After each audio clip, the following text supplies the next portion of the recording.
Kabajamtoota hordoftoota keenya baga bara haaraa 2024 nagaan geessan jecha oduu keenya tanaa qabannee dhiyaannee jirra. Kibba lixa shaggar aanaa qarsaa maallimaa keessatti loltoonni mootummaadhaan namoota nagaa ja'a ajjeesuudhaa fi miidhaawwan adda addaa namoota baay'ee irraan ga'uun himamaa jira. Haaluma wal fakkaatuun Harargee lixaa aanaa odaa bultumee keessatti namoota gara raayyaa ittisa biyyaatti erguu diddan maqaa jechuun saamichi hamaan hanga hin jaamne uummata irra gahaa jiraachuu irrattis odeeffannoo dhaqqabe qabna.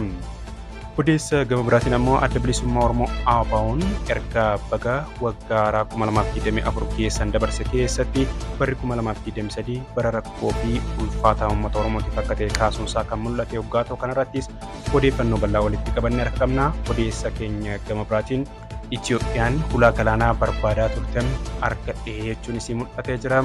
Kunoo maali kan jiru bal'ina keenya keessatti qabannee dhiyaannee jira. Gama odeeffannoo biyya biraatiin ammoo biyyi Israa'el waraanni eegaltee waggaa haaraa bara 2024 guutuu kan itti ta'u ibsuun isiitis gabaasota miidiyaalee hedduudhaan dubbatamaa kan jiru irratti odeeffannoo harka qabnaa hanga dhumaatti nu faana bu'uun dagatina. Kabajamtoota hordoftoota keenya kan isin hordofaa jirtan miidiyaa neetwoorkiidha. Nageenyi keenya kan jaalalaa bakkuma isin jirtanitti isin haa dhaqqabu. Oduu saatanaa kan isinitti himu an Leencoo Liyaasin.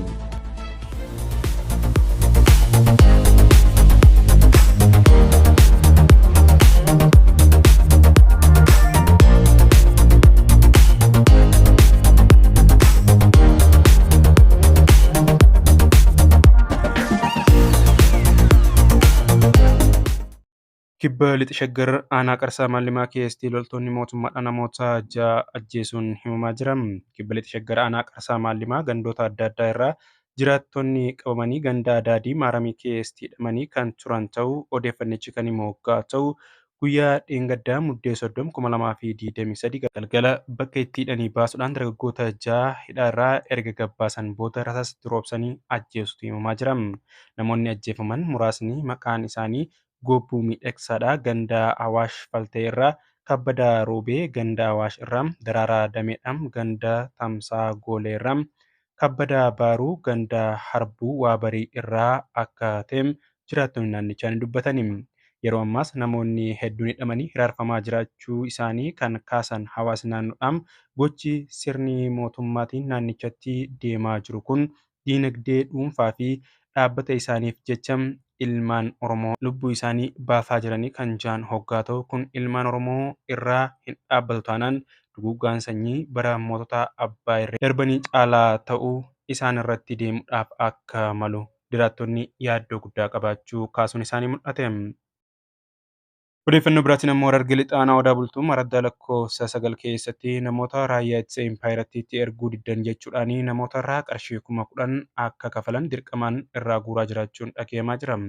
Waraana harkatti laamshee deebisanii ijaaruudhaaf kaabinoonnii fi waraanni sirnichi bobbaasee hawaasa qaala'insi jireenyaa fi balaan uumamaa hongee dabalatee miidhaa adda addaa irraan gahaa jiru afaan qawweetiin dafqa isaanii irraa funuudhaan rakkoowwan adda addaatiif saaxiluun dhagahamaa jira.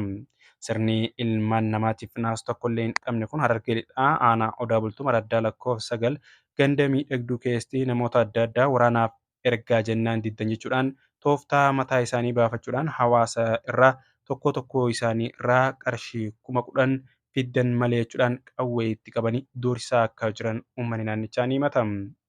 Muddee 29/2023 irraa eegaleem abbaan araddaa namni Ahmadiin biroo jedhamu waraana araddoota kanneen keessa bobbaasuudhaan dirqamaan namoota maallaqa hin qabne reebicha irratti raawwatuudhaan mana hidhaatti guursisaa akka jirudha kan odeeffannoon naannicha irraa dhaqqabaa jiru himu.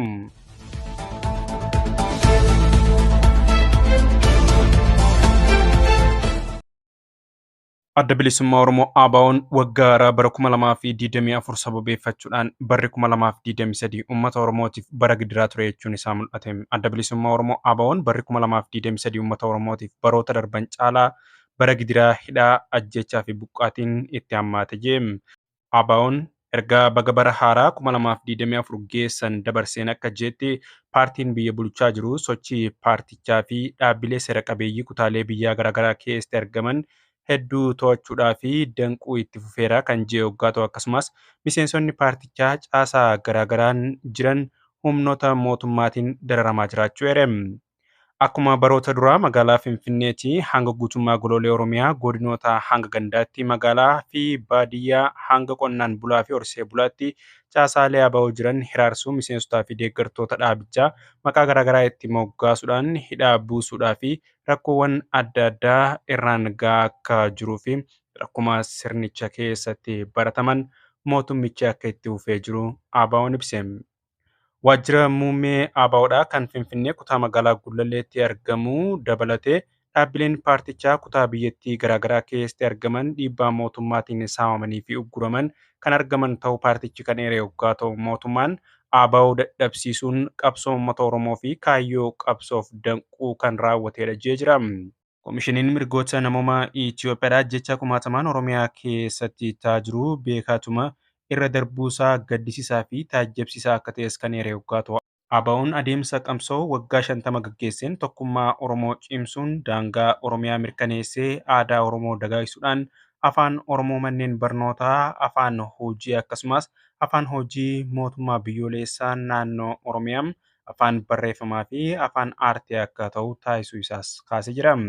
Daa'imman, ijoollee, dargaggoota, hawwan, shamarranii fi manguddoon maqaa waraana bilisummaa Oromoo deeggartu jedhuun haala suukanneessaa ta'een ajjeefamaa jiraachuus kan kaase yoggaa ta'u bara 2023 darbe keessa karaa weerara humna alagaatiin maqaa faannoo jedhuun bobbaafamuudhaan daangaalee Oromiyaa deebisanii cabsanii seenuudhaan uummata Oromoo irratti gaaga'amaa fi badiinsa guddaa dhaqqabsiisanii jiran jee jira.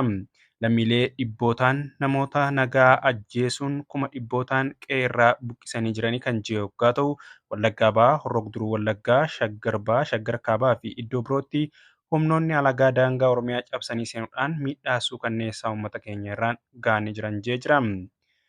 Roorroo fi gaagaamni uummata Oromoo irratti aggaamame kun itti fufee jiraachuu ibsuudhaan mootummaan federaalaas ta'e kan naannoo garuu gochaa humna alagaa kana tumsuudhaan uummata Oromoo irratti duulaa jiranii jechuudhaan adda bilisummaa Oromoodhaan ergaa baga waggaa haaraa geessanii wajjin wal qabsiisee dabarse keessatti kaasuun isaa mul'atee jira.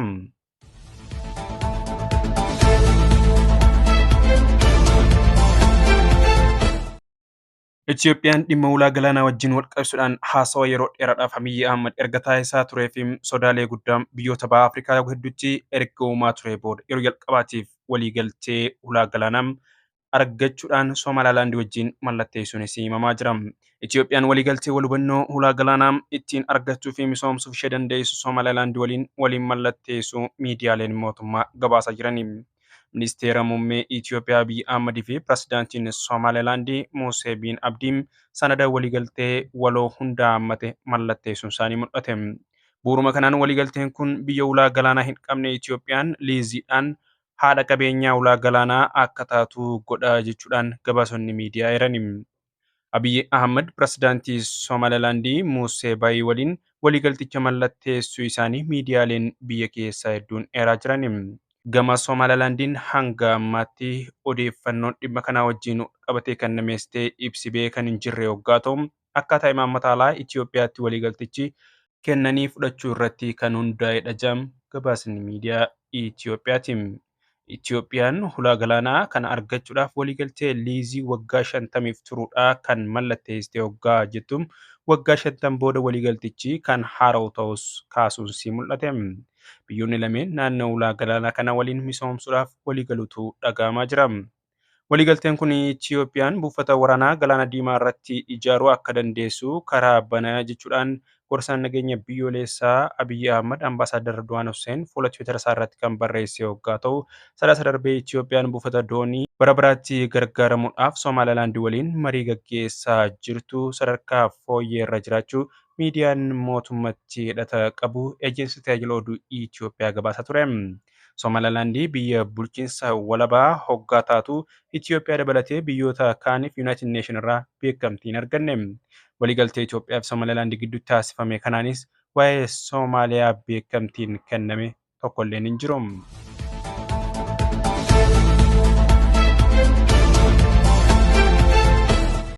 Oduu biyya biraatiin waraana guddaa Gaazaa irratti banuudhaan mata dhukkubii guddaa addunyaatti kan taate biyyi Israa'el bara haaraa 2024 sababeeffachuudhaan waraanni guutuu waggaa kanaa akka itti fufu dubbachuunis dhagahame. Humni waraanaa Israa'el waraanni Gaazaa keessatti guutummaa bara 2024 itti fufaa kan jee hoggaatum dubbii himaan ministeera ittisa Israa'el Daani'el Hagariin bara haaraa biyyoota lixa sababeeffachuudhaan ergaa dabarsan keessatti waraana yeroo dheeraadhaaf gaggeessuudhaaf loltoonni bifa haaraan bobbaafamanii jiraachuu himani. Loltoonni gariin keessattuu kanneen duubaan eegdota ta'anii hiriiran kan turan hoggaa ta'u duubatti deebi'uun hojii bifa haaraan gurmeessuun ni hojjetama jechuun isaa mul'ate. Gurmaa'insi haala kanaan gaggeeffamu bara 2024 waraanichi itti fufuudhaaf karoora qabame keessaa isa tokko ta'uudha kan himachaa jiran. Humni ittisaa Israa'el ammarraa karoora baafachuu qabam ergamni dabalataa isa mudachuu mala sanaas xiyyeeffannoo keessa galchuu qaba jechuun isaanii dhagahamaa jira. Waraanni onkololeessa 7 2023 Gaazaa irratti eegale kun namoota 21,800 caalaa kan galaafate hoggaa ta'u hedduun isaanii daa'immanii fi dubartoota. Lammiileen Filisxiin kun hundi kan dhuman waraana ji'oota 10 deemaa ture ta'u ministeerri fayyaa Hamaasiin hoogganamu himani.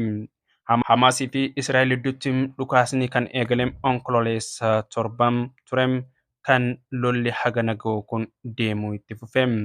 Israa'el bara darbe kanaan bara dukkanaa ittiin kan jette hoggaa ta'u kana keessaa bahuudhaaf furmaanni waraana ta'uu itti amanuudhaan lolatti ciccite.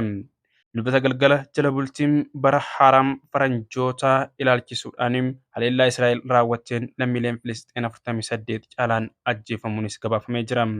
Reeffi namoota hedduu ammallee gamoo jijjigee jalaan walitti qabamaa kan jiru hoggaa ta'u haleellaa biraan dhiya Gaazaatti namoota yuunivarsiitii Alaasqaa keessa jiran irratti raawwatteen ammoo yoo xiqqaate namoonni 20 ta'an ajjeefamuun gabaafamee jira.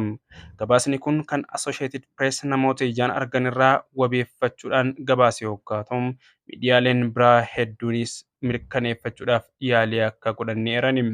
Uummata Gaazaa miliyoona 2.4 ta'an keessaa dhibbeentaan 84 namoonni miliyoona 2 ta'an qe'ee isaanii irraa buqqa'u United Nation ibsee jira. Ministeerri muummee Israa'el Benjamin Netanyahuun gaafa sanbata waraanichi gulantaa isa xumuraatti siqaa jira jechuun isaa kan dhagahame hoggaa ta'u dirree waraanaa hunda lolaa jirra milkaa'ina hedduu galmeessine garuu miidhaan mudatees laallachaa jirra injifannoo guutuu goonfachuun yeroo gaafatam waraanichi ji'oota dabalataatiif itti fufa jechuun isaa dhagahamee ture. Dilbata kaleessaa ganamarraa eegaleem haleellaan hamaan giddugaleessa Gaazaatti raawwatamaa kan ture hoggaa ta'u ministeerri fayyaa Hamaasiin hoogganamu namoonni 150 ta'an haleellaa kanaan ajjeefamuudha kan ibsee ture.